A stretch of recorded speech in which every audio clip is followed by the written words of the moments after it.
Okay. Hey, can everyone hear me? Yeah. All right. Good evening, ladies and gentle drunks. Welcome to the fourth dimension. Big book study, that is. My name is Kevin Olson. I'm a recovered alcoholic. I'm very pleased to be here. I'm glad you guys are here.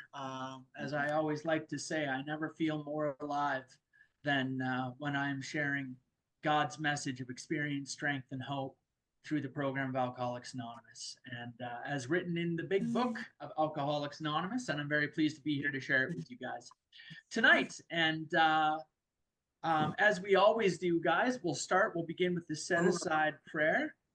I see Rob just put it into the chat there. So thank you for that. Okay, set aside prayer. Sing along if you know the words.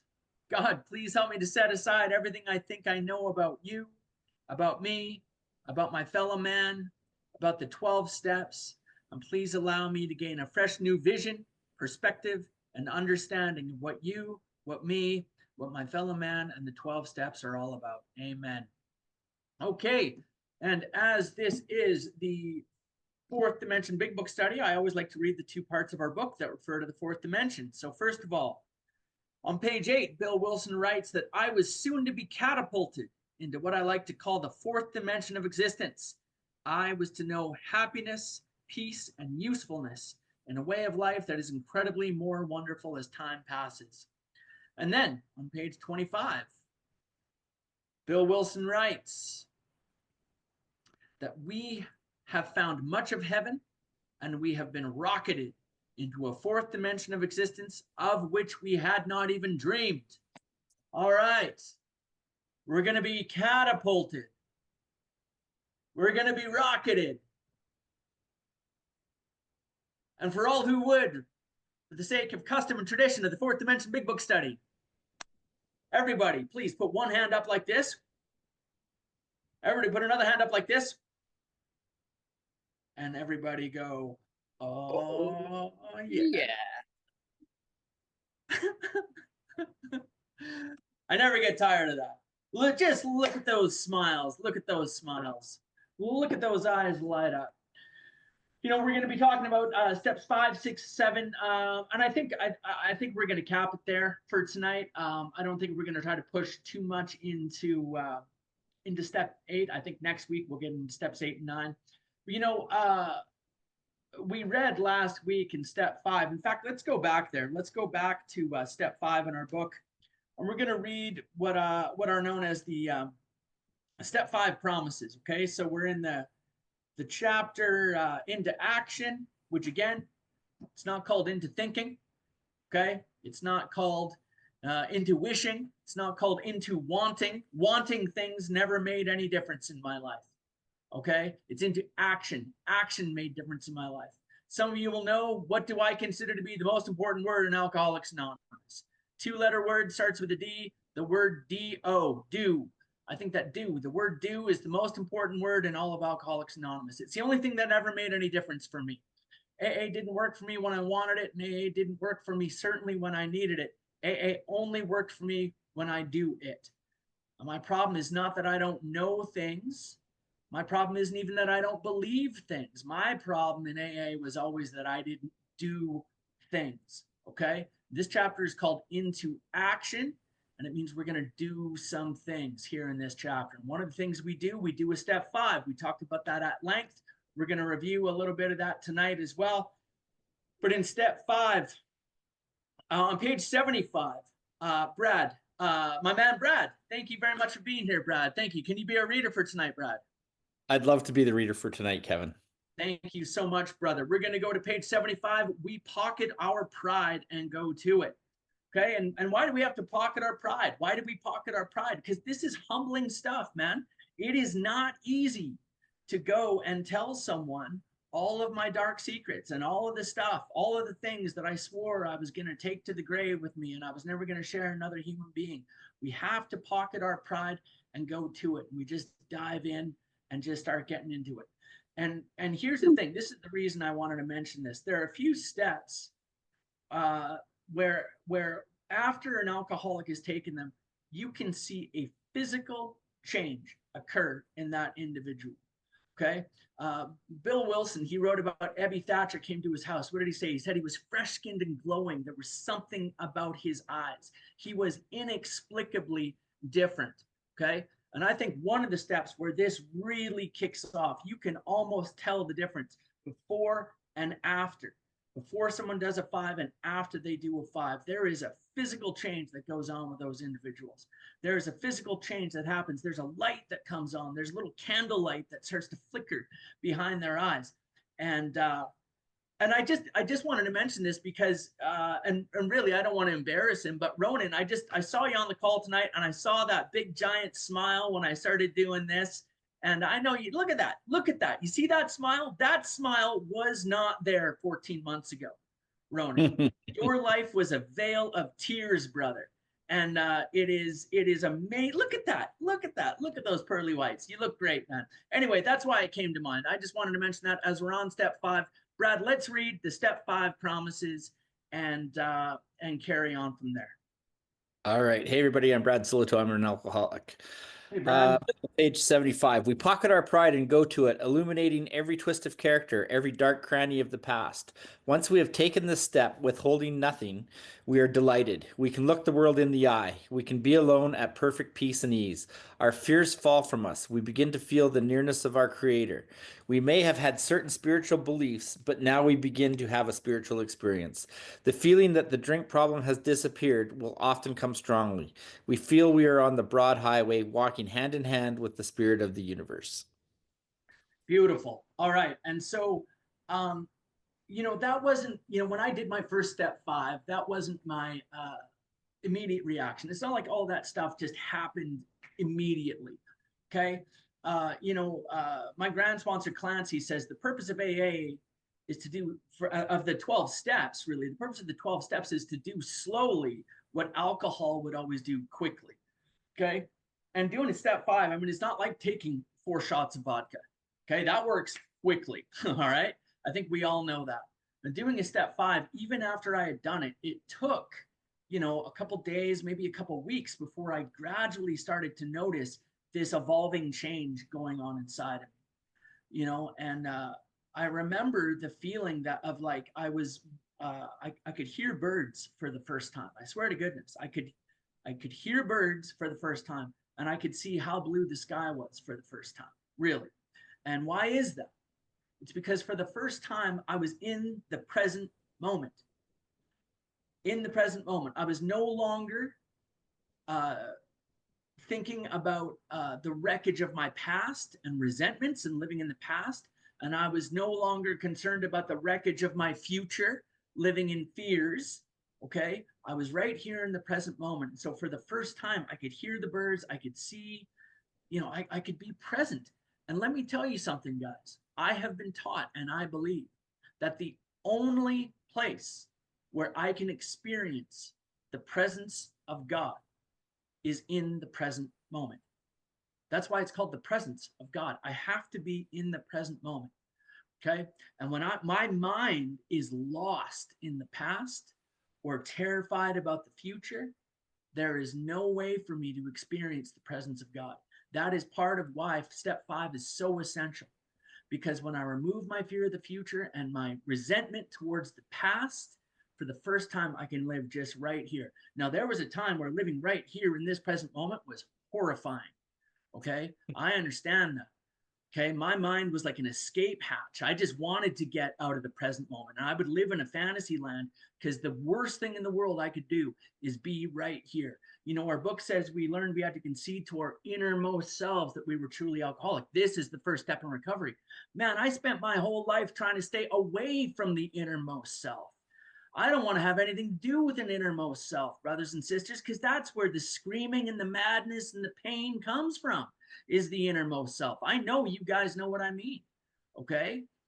And step 5, part of why step 5 is so essential is because it helps me to become at peace and get a little sense of ease and comfort with being in the present moment with my innermost self. I can breathe. Okay. and I can just be okay right now in the present moment. And that's why it says the feeling, we may have had certain beliefs, but now we have a spiritual experience. Okay, we will begin to feel the nearness of our Creator. Why is that? Well, number one, because we've done this work and we've cleaned enough away of ourselves that from what's blocking me, but also because I can just live in the present moment and be okay. All right. Now, don't get me wrong, guys. I don't live that way all the time. Okay. I'm not going to sit here and tell you that I don't still have resentments. I don't still get fear. Okay. But at least today, Alcoholics Anonymous has given me tools that I can use to tune in again, to remove the things that are blocking me and get back to that sense of peace and ease that I can have in the present moment. I heard this great line the other day. Mind going fast is crazy. Mind going slow is saint. Mind stopped is God. I love that saying. Okay. And if I can get my mind as a result of doing step 5 to just slow down just a little bit, we are not saints. I'm not saying that. Okay. What I'm saying is that living in step 5 and doing this work has allowed me an opportunity to just slow things down a little bit and to be able to live in the present moment just a little bit and enjoy, singing birds or enjoy, whatever it is, to just be in the present moment here with you, to be attentive to you and my relationships with people, and certainly to my relationship with God. Does that make sense, you guys? Yeah. Thumbs up if that makes sense. All right. Good stuff. All right. Okay, so of course, last week we read, we return home for an hour, and we carefully review what we've done. We review the first 5 proposals, and when it says we review the first 5 proposals, have we tried to make mortar without sand? The first 5 proposals obviously are on page 59. The first 5 steps. We go through the first 5 steps and ask ourselves, have we omitted anything? And that, guys, doesn't mean have I left anything off my step 4. It means have I omitted anything in those first 5 proposals? Okay, question number 1. Do I have any reservation, any lurking notion that someday I'm going to be immune to alcohol again? Am I still ready and understand that I am done drinking for good and all, that I suffer from a physical allergy and a mental obsession, that I've become completely powerless and my life is unmanageable? My life is unmanageable drunk. My life is unmanageable sober. Okay, have I fully conceded to my innermost self? And do I ever think that there's going to be a time where I'm going to be able to drink with impunity again? Okay, I got to be able to answer that question. Number 2, in terms of belief with God, do I now believe, or am I even willing to believe there's a power greater than myself? If yes, great. Move on to number 3. Have I made that decision? Have I sincerely made that decision, turning my will and my life over to the care of God? Am I really willing to start taking direction from God and direction from a sponsor? Do I understand that my attempts to manage my own life have failed and that I've been fired from the management position of my own life, fired with cause from the management position of my own life, and that I have a new employer? Okay. A new employer, capital E employer, is God, and I have got a really great assistant manager, and his name is Alan, my sponsor. Okay. Am I really willing to surrender that? Then step 4, have I omitted anything from my step 4? Did I omit anything from my step 5? If I can answer those questions to our satisfaction, then we take a look at steps 6 and 7. Okay. And Brad, let's just read step 6 again at the top of the top of page 76. All right. If we can answer to our satisfaction, we then look at step 6. We have emphasized willingness as being indispensable. Are we now ready to let God remove from us all things which we have admitted are objectionable? Can he now take them all, every one? If we still cling to something we will not let go, we ask God to help us be willing. Okay, and that is the step 6 prayer. If we still cling to something that we're not willing to let go, we ask God to remove it. Okay, we ask God to help us to be willing to let it go. Okay, and I'm going to reiterate a little bit what I talked about last week. I'm going to share a couple things here for a moment. Let me see.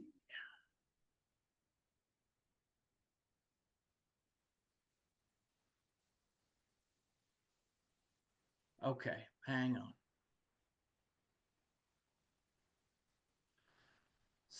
So, thank you. Hang on.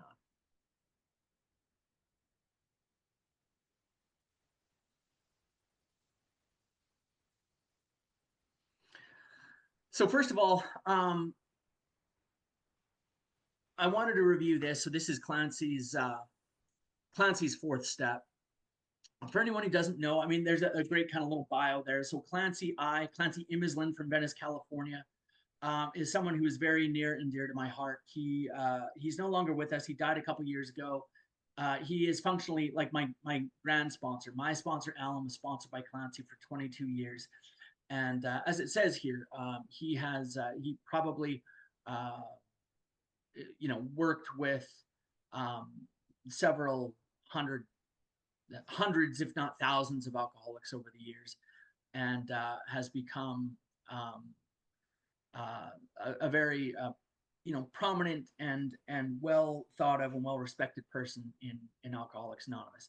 This is another version of a 4-step that Clancy outlined, and he outlined this in a 12-step study weekend in Canada.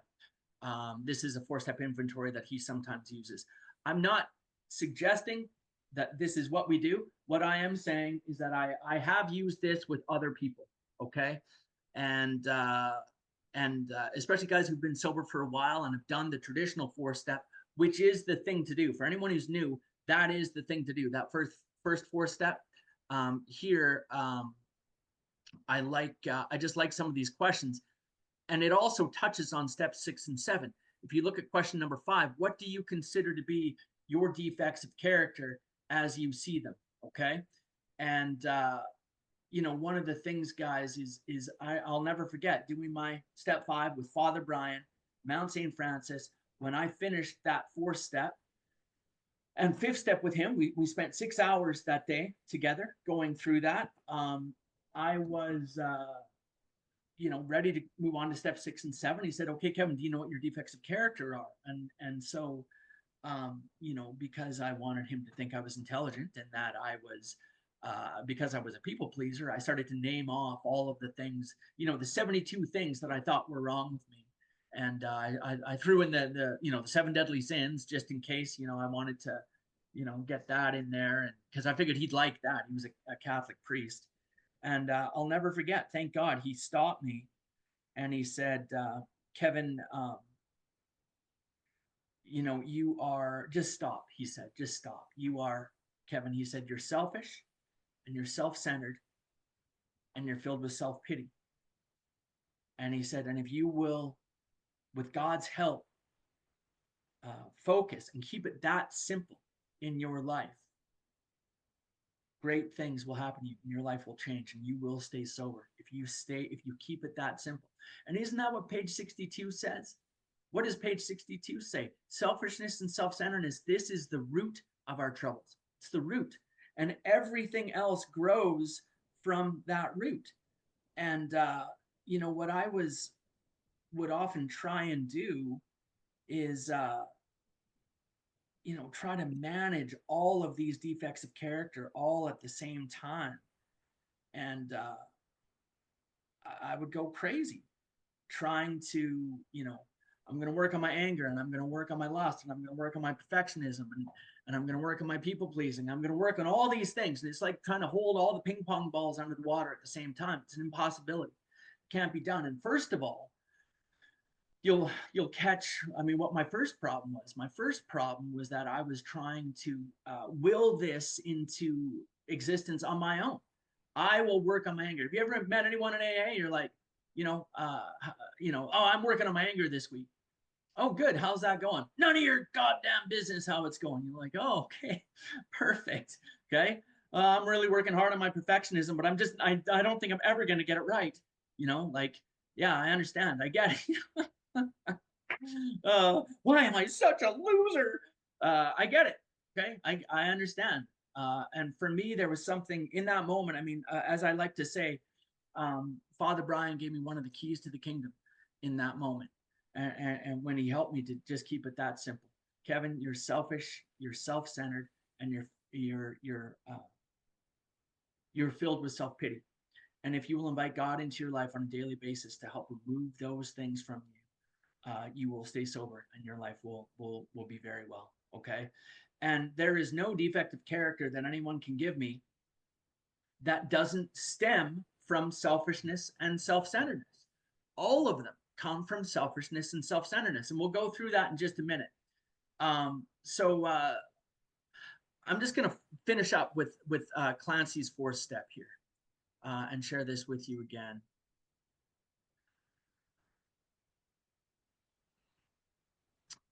So you see the questions are, in looking back over your life, what memories are still painful, still guilt-ridden, are still dirty?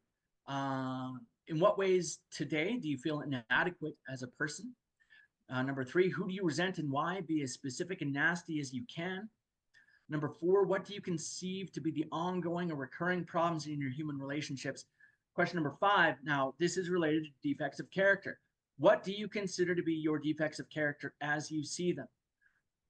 Number 6, what would you say today are your goals in life, whether realistic or not? Number 7, how do you think AA can in any way possibly help you start towards any of those goals? And someone told me that Clancy's deal was like, if you told him what those goals were and he continued to sponsor you, he would really enforce that you needed to be moving towards those goals. And that if you had regrets, you had to clean up the regrets and you had to go back and rectify the regrets. And that's how, people always want to talk about, well, how do we make amends to ourselves? I'm the first person that I owe amends to. It's like, not if you and I are working together. Not if I'm your sponsor. But the way that we make amends to ourselves is by going back and making good on the regrets that we feel for the things that we have lost out on. That's how we make amends to ourselves, I believe. And so Clancy talked about very quickly there, what do you see as being your defects of character? Okay. And as I said, I would have listed off the 72 things that I thought were wrong with me. And I want to quickly show you guys something. I think, there we go. I showed this last week a little bit, but I had a sponsee not long ago. He went and did a step 5 with someone, and they talked about step 6 and 7. And this poor guy, man, he, I don't know if you guys can see that. Can you guys see that? Can you guys see that list? Okay. This is the guy that he did the step 5 with was a man of the cloth, but he's also one of us and so on. And this is the list of defects of character that he gave my poor sponsee to start working. Okay. Like, good luck with that. And anyone who's listening on YouTube, I mean, basically there's like a handwritten page with dozens and dozens and dozens of defects of character on there. And just, I would go crazy. I would go crazy and I would quit and I would give up. And one of the things too is that, like, if I would fail, then fall short on one of those, I would tell myself, well, you're a loser. You're never going to get this right. You're a failure at AA. And then what comes next? Might as well go drink.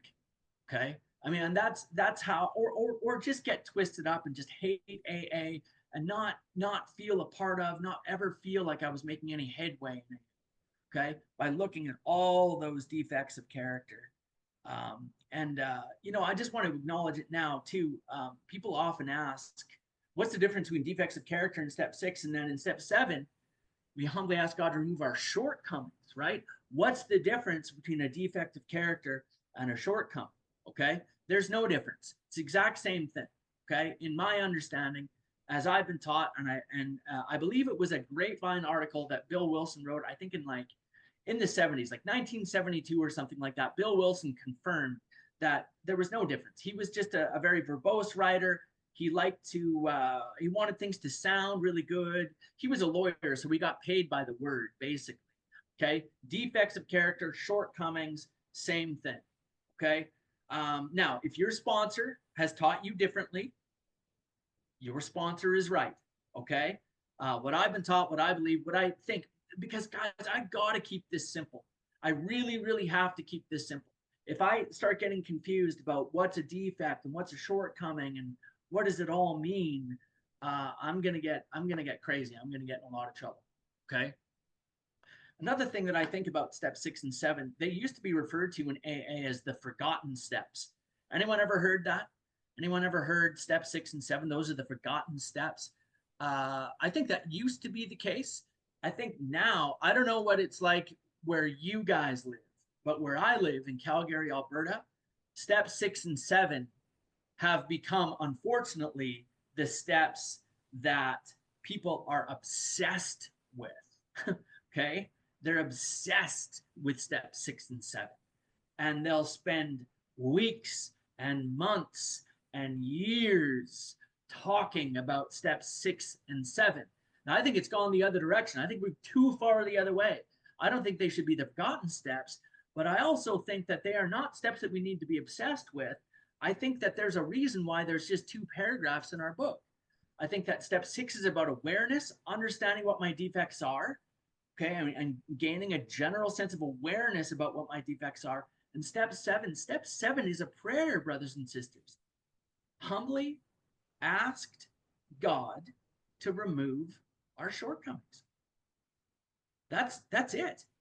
That's what we're doing. That is the action that we're taking. Haven't we said any time in our book it says we asked, whatever it might be, that's a prayer. Humbly asked God to remove our shortcomings.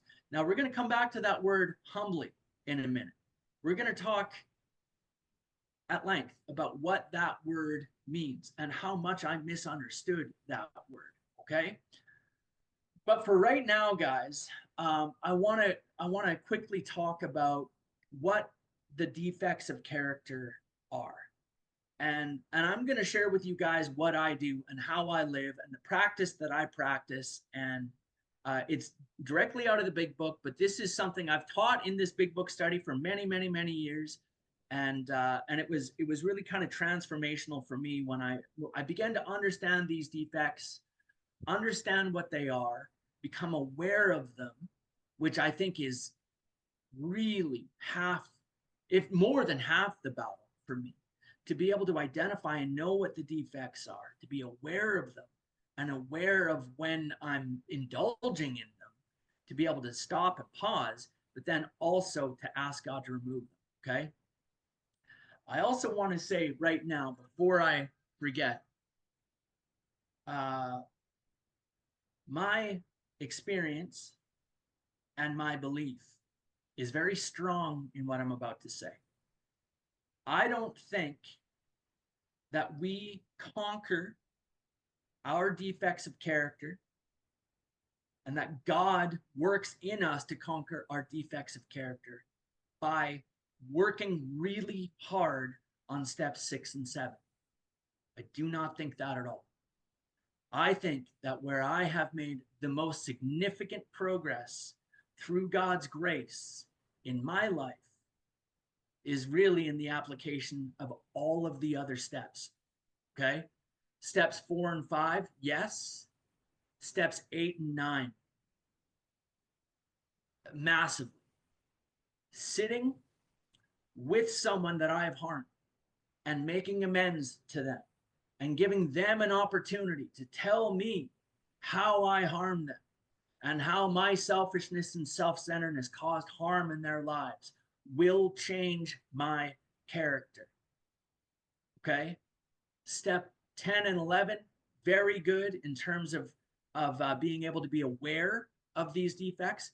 And step 12, nothing will change my character, my selfish, self-centered character, than consistent, intensive, constructive work with another alcoholic, seeing how I can be of love and maximum service and usefulness to others is what changes my character.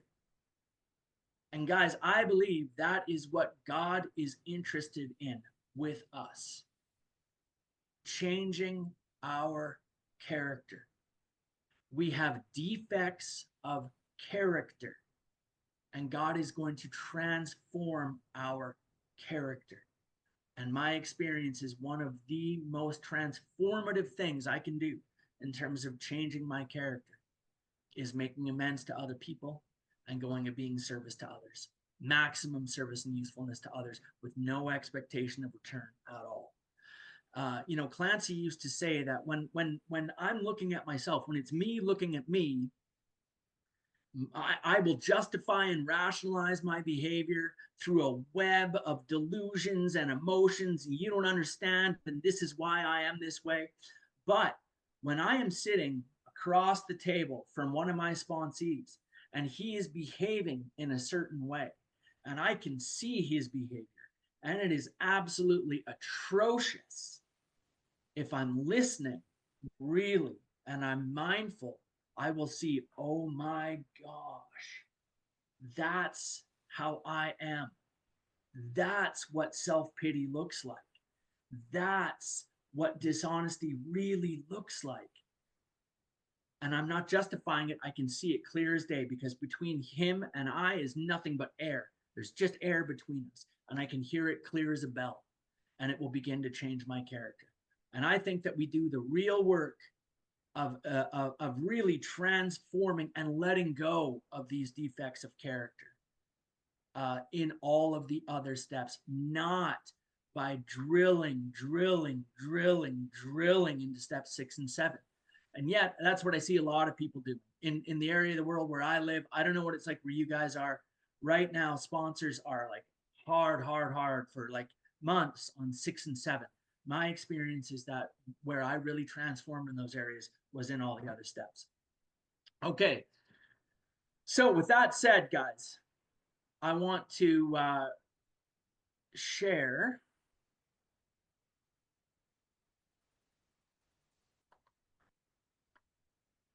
this.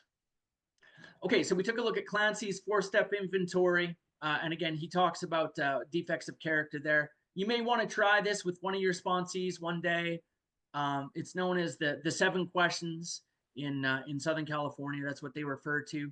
And give it a shot. And somebody asked me the other day, Kevin, how much writing do you think people should do for this kind of thing? And I don't think there's any rule that needs to be laid down. Like half a page to a page of stuff, I think would be good.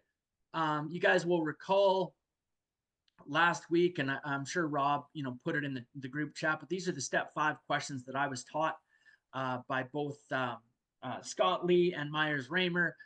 This is how we do a step 5. If anyone wants to review that, get with me afterwards and we can talk more about it.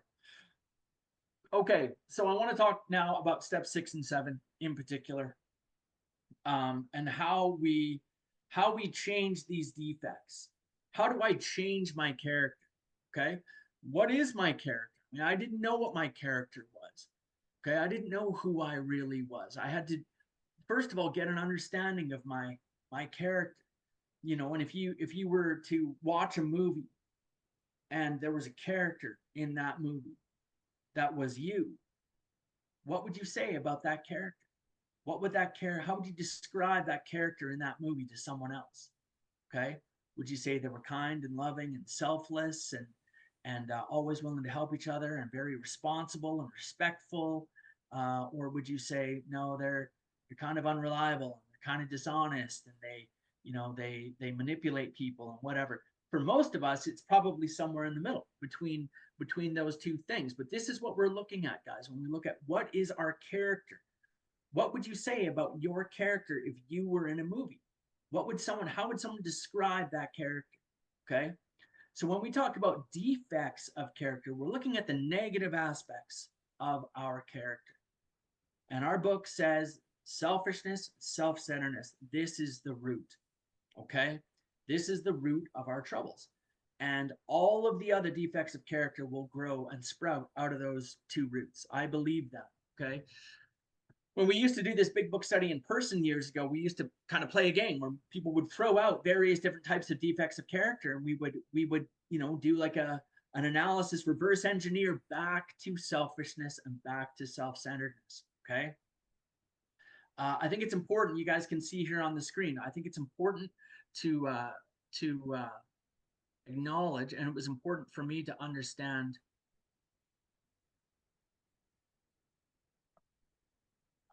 the difference between selfishness and self-centeredness. I have been taught, and I believe, and I continue to teach others that today, selfishness are my actions. I behave in selfish ways. Okay. And self-centeredness is my thinking. Okay. And what am I thinking about? I am thinking about myself. Okay. And I am thinking about how I have been harmed, what my resentments are, and how I am a victim. And I'm thinking about what all the things that I'm afraid of. And I'm thinking about how the world hasn't treated me right. And I'm thinking about how they're all out to get me. And it is that type of self-centered thinking that leads to selfish behavior. So when we get right down to it, between selfishness and self-centeredness, the real root of it all is self-centeredness. I have often said the most dangerous place in the world for me is sitting at home alone thinking.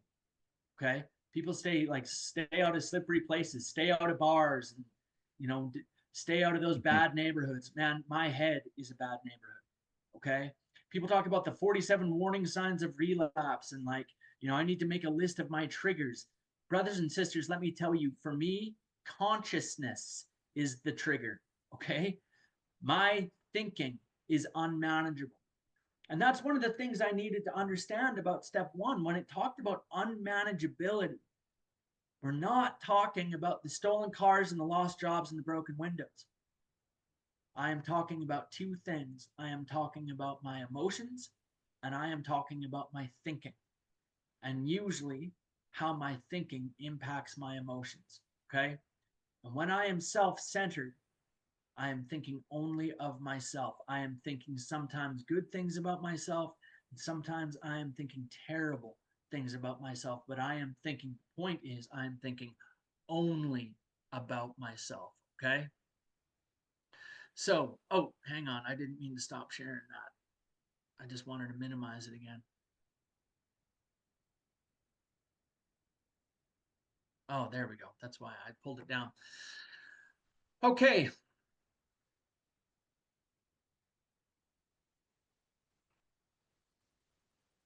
Sorry, guys. 1 second. There we go. Okay, so let's take. So these are guys what I refer to, and these are the things that I work on with. Oh, Anne has her hand raised. Anne. Thank you, Kevin. Thank you so much. Kevin, I get mixed up with this selfish and self-centered. Could you just give an example? Because I kind of thought in some instances I'm self-centered when I'm trying to manipulate my daughter by sending her money and because I want her to do something. And that would be actions. But if you could just give me an example, if you don't mind, it could be. Yeah, for sure. Well, look, one of the things that Joe and Charlie talk about all the time is that every action is born in thought. So, Anne, it's impossible for you to take that action to send your daughter money without having a thought first, right? Like I can't pick up this Starbucks cup without first thinking about picking up that Starbucks cup, right?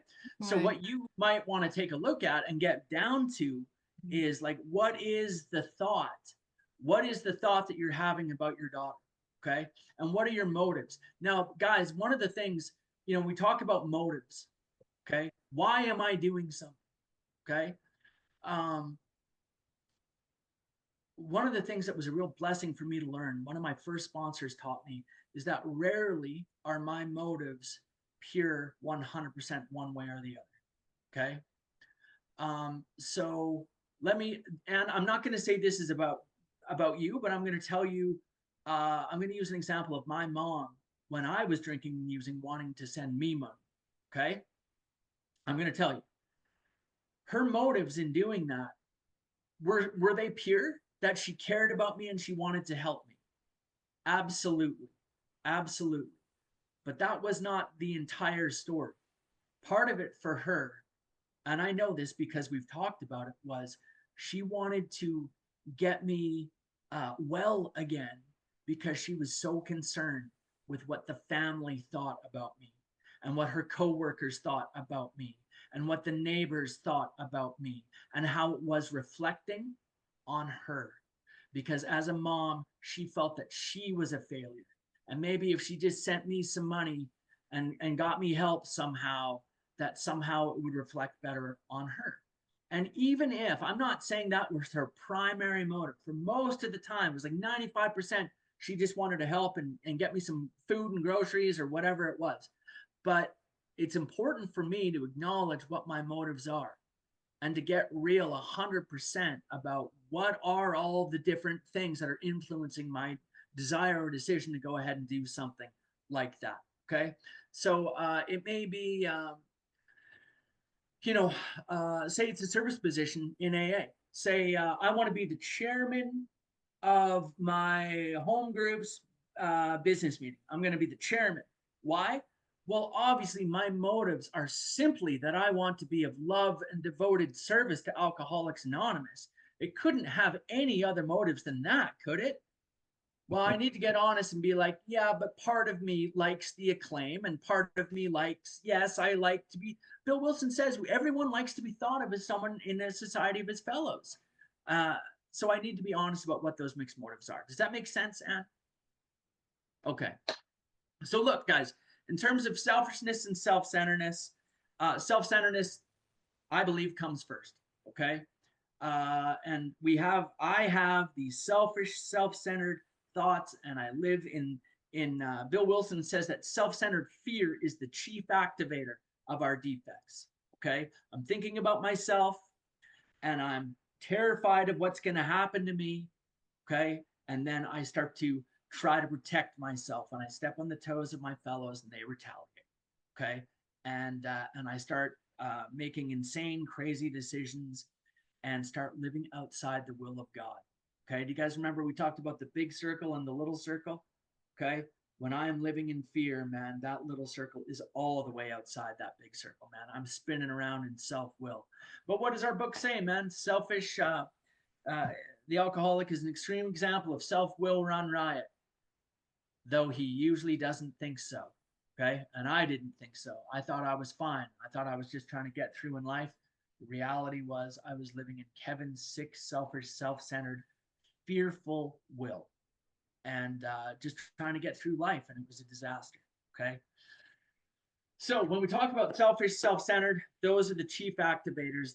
That is the root of our trouble. Now, these are the 5 that I focus on every day, and that I pray about, and that I invite God into my life to work on these 5. So we got selfish, self-centered, dishonesty. Okay. It seems pretty obvious that that's a defect of character. None of us like to be thought of as a liar. No one likes to be lied to. That's obviously a defect of character. But how does that stem from selfishness and self-centeredness? Well, why do I lie? I lie because of self-centeredness. I lie because I don't like the way reality looks, and I want you to perceive me in a better light. I lie because I think I'm not going to get something that I want, or things are not going to go my way, and I'm going to try to twist the fabric of reality to get things to go my way. This is why I tell lies. Okay.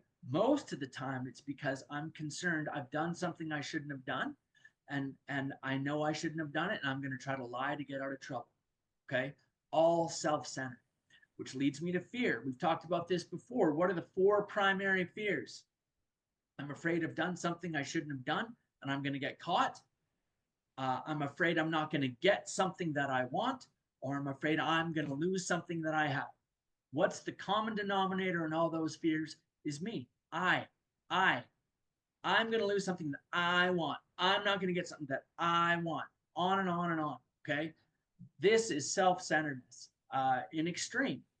And it creates these fears for us. Why? And I said this last week. I'm very infrequently am I afraid of what's going to happen to you, unless it's going to impact on me. Okay. Most of the time I'm living in a world of fear. When I'm sitting at home alone thinking, and the disaster factory is working around the clock in my head about all the things that are going to happen. Okay. And it doesn't take long, man. I need to stop reading the news. I swear to goodness. I start reading the news, and I start to imagine myself, in there's going to be armed troops in the streets and bread lines by the end of the week. Like, it doesn't take long for my mind to just go that direction. I default to disaster. That is my default mechanism. That's where I go. Okay. And it's always in relation to what's going to happen to me and how am I going to suffer. I heard this great line the other day. Rob, maybe you can put this in the chat for us. He who fears he will suffer already suffers what he fears. And that's me. He who fears he will suffer already suffers what he fears. I forget who said it, but you know, my sponsor used to say, Kevin, the worst things in my life that I ever lived through never happened. Okay. I manufactured them in my mind and I just created these things and I lived in fear and it was all rooted in self-centeredness. Self-pity, guys, me feeling sorry for myself, obviously, I think it's obvious how that stems from selfishness and self-centeredness. Okay. I'm feeling sorry for myself. The world hasn't treated me right. And man, do I love self-pity. I love it. I love to just wrap myself in the warm blanket of self-pity. Don't you understand like what's happened to me and how I've been hurt? I've been so victimized. I've been so traumatized by all the things that have happened to me. Nothing is my fault. Okay. And it's a rough go when we read step 4 and we see that our troubles are of our own making. Wait a minute. I'm the victim here. I'm the one who's been hurt here. Okay, that's how I lived my life. Okay, and I needed to take ownership of that, take control of it, and to become aware of it. And as I've said, guys, I think that one of the primary objectives for me in step 6 is simply becoming aware on a more regular basis how these things are permeating within me. And when we get to step 10, we'll talk more about this. The spot check inventory. When I'm in daily ups and downs of today's emotions and I'm getting tangled up, am I able to pause and ask myself, you know, it's not easy. Self is not easy to identify self. Man, I'm really feeling sorry for myself here. That is a hard thing to admit. I am feeling sorry for myself. This is self-pity, what I'm experiencing now. Now I can apply the tool. Okay, and I'm gonna show you the tool here in a second. Man, you know, when I'm getting crazy and it seems like, no, this is real. You don't understand. Like the sky is falling. Oh, I'm feeling fear right now. Okay. Well, what did I learn in the big book study about fear? Column 1, what's the fear? Sometimes that alone is important. To just be able to name what the fear is. What am I afraid of right now? Put it down. Column 2, why am I afraid? Column 3, how is self-reliance failing me in terms of this fear? Then I say the prayer, God, please take my fear away of whatever it might be. Direct my attention towards what you would have me be. Column 4, how would trusting God and doing his will remove the fear? Well, okay, I really need to think about what God's will is for me here and do that thing. And then also trust that even if the very worst of things happens in the fires are raining down upon me, that I'm going to be okay. I will be well and safe and protected and can live a life of a purposeful, joyous, happy life of meaning, regardless of whether this thing happens or not. And usually the thing that I'm most worried about when the calamities are coming down is how I look. That's really it. Okay. What will people think of me if this thing happens? Okay. And then dishonesty. Okay. Man, and we'll get to this more in step 10 because I believe steps 10 and 6 and 7 are really, and 11 for that matter, are really intertwined in a really important way. When I lie, I need to acknowledge that I have lied. And I need to be honest with myself that I told a lie. And I have been taught that then I need to go back and make it right. Okay, you guys saw that I lied a few weeks ago to you guys, didn't I? Remember that? Remember that? I fell asleep, slept in, woke up. Do you remember that? I lied. Lies just fall out of my mouth. Okay, they do. And why? Why did I lie? Wasn't it rooted in self-centeredness? What was I afraid of? I was afraid of what y'all were going to think of me if I told you I took a nap and slept in. I was humiliated. So Brad gave me an out. Oh, yeah, technical difficulties. Yeah, yeah. Technically, telling the truth difficulties is what I was having. Okay? Yeah. Okay? But I've been taught you tell a lie, you go make it right. Okay? And one of the real blessings, guys, is when I can tell I'm about to tell a lie. I am fixing to lie right now, and the lie is on the tip of my tongue, and then I don't say it, and I tell the truth. What a glorious change that is in life, you know. And sometimes I'll tell a lie, and I'll be like, and then I find if I catch it immediately, if I'm like, I say this one thing, and then I'm like, but you know, actually, now that I think about it, that wasn't the way it was. It was this other way. I had to go and clean that up. Like when I you know, told a boss of mine one time that I had been on the Canadian Olympic ski team. And in case you don't know, I was not on the Canadian Olympic ski team. In fact, I can barely ski at all. Why I told him I was on the Canadian Olympic ski team, I don't know. Well, no, it was, I trained with the Canadian Olympic ski team. Like, no, not true. Not true. I don't ski. I'm barely a skier. Why I told him that, but I'll never forget the look on his face when I went and told him, remember what I told you about? Yeah, that was not true. There was a look on his face of like confusion and sadness. You know, he just couldn't figure out. But anyway, that's what we got to do. So anyway, guys, how do we move these defects to become assets? Okay. One of the things that I believe is, and I have been taught, and I'm sure you guys, I'm going to stop sharing here as well for a second. One of the things I believe and I've been taught is that when I have a problem, if I focus on the problem, what gets bigger? The problem. We all know that, right?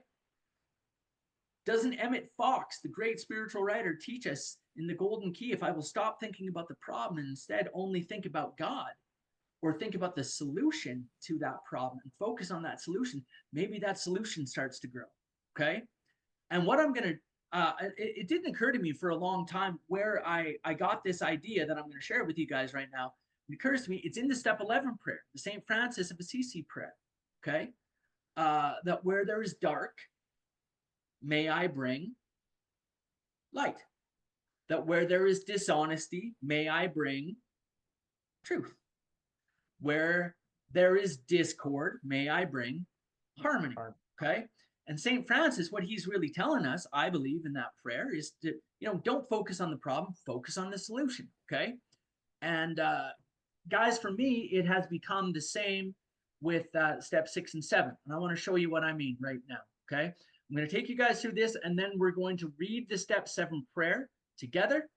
And then we're going to do the prayer together, and we'll be done for tonight. Okay. So,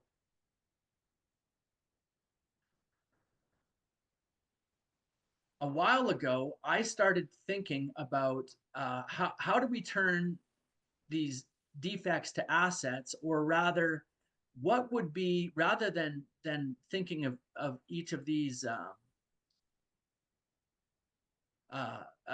defects, what would be what we call the positive opposite of each one of these? And so instead of focusing all the time on, I'm a selfish, self-centered, dishonest, fearful, self-pitying person, God, please remove these. Maybe what I could do is ask God to grant me the type of character that I want to have. Maybe I could ask God to grant me these assets, or the positive opposite of each one of these. So the opposite, and I'm just going to go through these. And some of these were an absolute change of perception for me. They were some of the keys to the kingdom. The opposite of selfishness,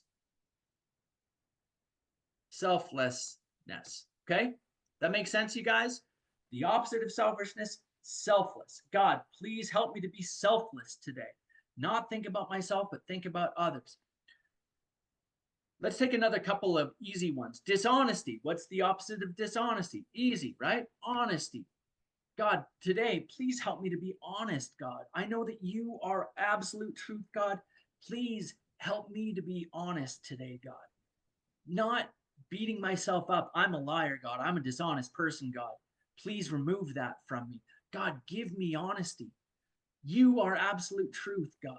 You are the absolute honesty. And please, I know that I am made in your image, God, and please fill me with your spirit of honesty. Beautiful, right? What's the opposite, guys, of fear? Well, the default, obviously, some would say courage, okay? Some might say faith. What I practice is, God, please help me to trust you. Help me to trust you, God. Trust your will. Isn't that what our book says? We trust infinite God rather than our finite selves. And at once we commence to outgrow fear. If I'm trusting God, really trusting God, there's no fear. My sponsor used to say, you know, fear knocked on the door, God answered, and no one was there. Okay? That's the deal. If I'm really trusting God, sincerely, there is no fear. Now, these next two things, guys, I'm going to share with you. These are beautiful. These were some of the turning points for me in understanding what is the opposite of self-centered. Well, our book on page 25 says, the central fact of our lives, the center of our lives, is the absolute certainty that something has entered into our lives and lives in our hearts in a way that is indeed miraculous. What is that thing that is at the center? I'll give you a hint. It's a 3-letter word, starts with a G. G to the O-D, baby. God-centered. God-centered. Rather than being self-centered. And some will say, I remember hearing in recovery years ago, no, I need to be other-centered. I need to be thinking about other people. I'm like, yeah, that's true. But if that's my only tactic, then what I really am doing is just being manipulative. That's how I behave. What I need to do is put God at the center, follow his will, and then what is God's will for us? What's the number one thing he wants us to do? Go and take care of and love one another. That's what God wants for us, okay? I'm not being other-centered so that I can be, you know, thought well of or manipulate people or whatever. Putting God at the center, and then God wants us to go help others. So the opposite of self-centered is God-centered. But guys, what is another way to say God-centered? I'll give you a hint. The word itself is in step 7.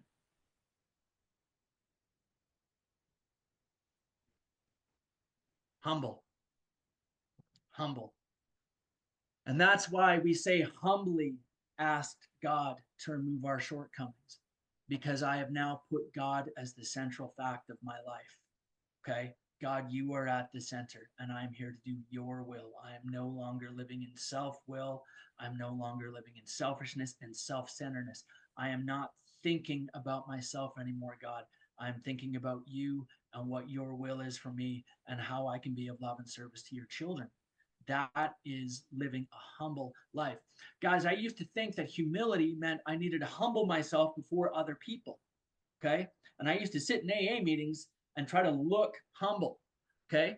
I used to try to out humble other people. I was like a humble competition. I was going to be the most humble guy in the room. I just hope you all notice how humble I'm being. Okay? And what I've come to learn is that my well-being is not dependent upon what anyone in an AA meeting or anywhere else in the world thinks. My well-being is dependent upon one thing and one thing only, and that is my devoted, loving, selfless service to God and nothing else. And that's what it means to me to be humble. So rather than being self-centered, I am God-centered or humble. And in fact, guys, I'm going to put this here. God-centered. Okay?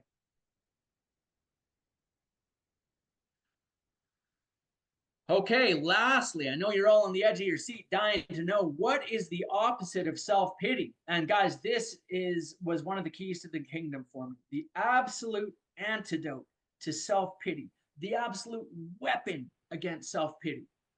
Now remember, I did say the first thing I need to do is get honest and be aware that what I'm experiencing is self-pity. When I am aware that I'm feeling sorry for myself, then I can apply this weapon that is like a sword that cuts through self-pity. And that weapon is gratitude. I got so excited writing it down, I couldn't even type it. Gratitude. It is impossible for me to feel gratitude and self-pity at the same time.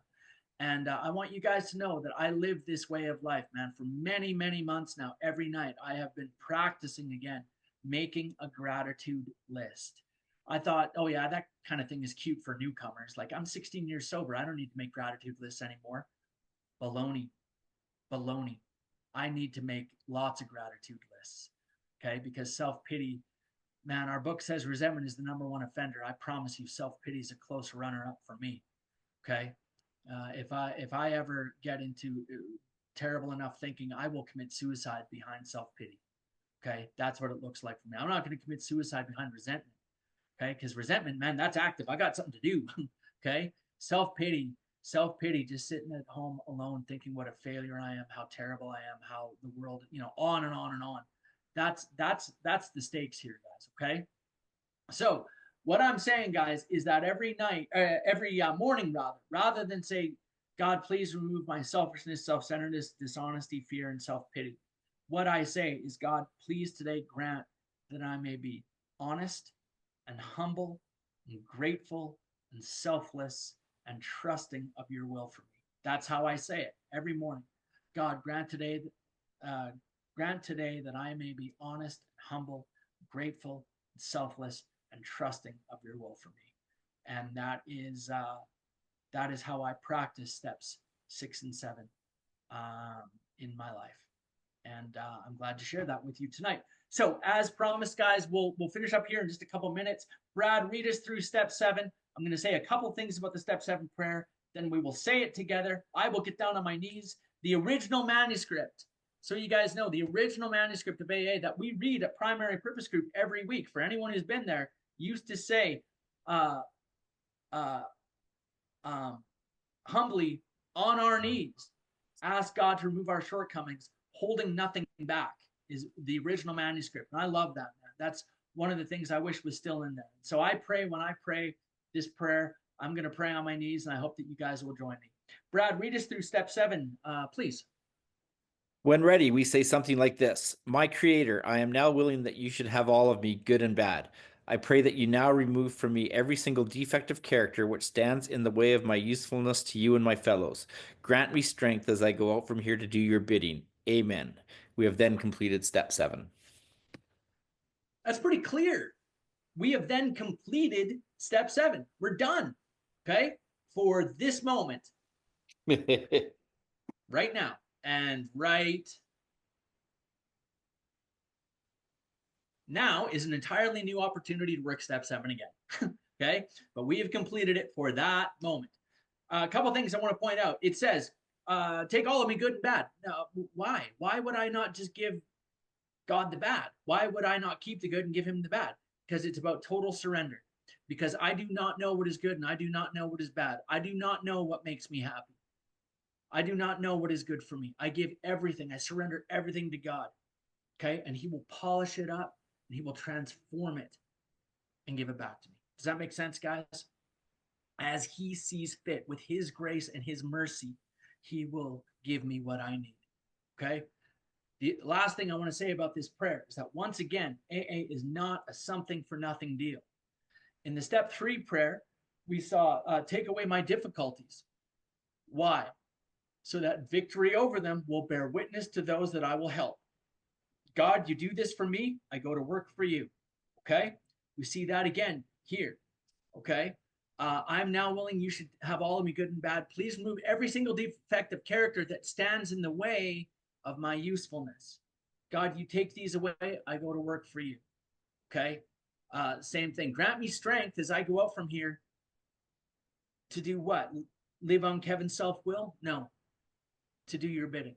Okay? This is not a something for nothing deal. God does this for me, and I go to work for him. And I'll tell you what, man, it's the best job I ever had.